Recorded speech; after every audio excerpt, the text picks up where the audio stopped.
बिस्मिल्लाहिर्रहमानिर्रहीम। Town municipal corporation जिना की तरफ से तमाम जिना टाउन की आवाम को कायदे आज़म का 149वां यौम पैदाइश मुबारक। जिना टाउन का नाम कायदे आज़म रहमतुल्लाह अलैह जैसी अजीम हस्ती के नाम पे रखा गया और कायदे आज़म का मज़ार भी जिना टाउन की हुदूद में वाक़े है।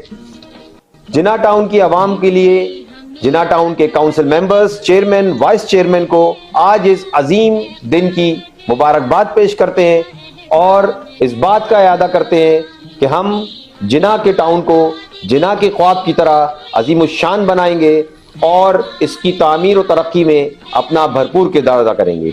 बहुत शुक्रिया।